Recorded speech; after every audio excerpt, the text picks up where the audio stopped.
21 financial mistakes ng mga Pinoy kaya hindi umaasenso.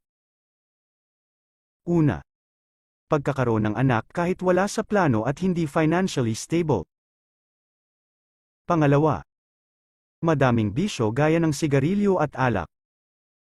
Pangatlo. Hindi kayang tanggihan ang mga kaibigan kahit hindi afford. Pang-apat. Bumibili ng gadgets na hindi kayang i-cash gaya ng iPhone para lang masunod sa uso. Pang-lima. Lifestyle inflation agad pagkatapos ma-promote sa trabaho. Pang-anim. Walang dalang listahan kapag nag-grocery. Pang-pito. Madaming buwanang subscription gaya ng Netflix. Pang-walo. Walang planong pinansyal. Pang-siyam. Nag-i-invest sa mga bagay na hindi naiintindihan gaya ng cryptocurrency. Pang-sampu. Ginagawang emergency funds ang magulang kaya hindi sila makaipon para sa kanilang pagtanda. Pang-11. Ginagawang retirement funds ang mga anak. Pang-12. Nagsusugal para kumita. Pang-13.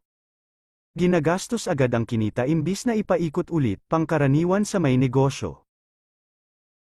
Pang-14. Nangungutang para lang makapaghanda. Pang-15. Gumigastos sa mga bagay na hindi naman kailangan. Pang-16. One-day millionaire, pangkaraniwan sa mga OFW pagka-uwi sa Pinas. Pang-17. Gumigastos na lagpas sa kinikita. Pang-18. Hindi pantay ang financial goals niyong mag-partner.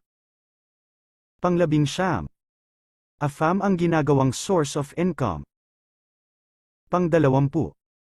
Nabudol akala na naka-sale. Pang-21. Mangungutang ng sasakyan kahit hindi naman gaanong gagamitin. Sa mga nabanggit, ilan dyan ang mali na hanggang ngayon ay ginagawa mo pa rin? Unti-unting baguhin ang mga nakasanayan lalo na kung ito ay nakakaapekto na sa inyong buhay at maiwasan ang paglala nito. Lalo na yung pagiging one-day millionaire, pagbili ng mga bagay na hindi kinakailangan, ginagawang retirement funds ang anak at ginagawang emergency funds ang magulang. Ibahagi ang video na ito upang makatulong din sa iba at maging aware sa kanilang ginagawa.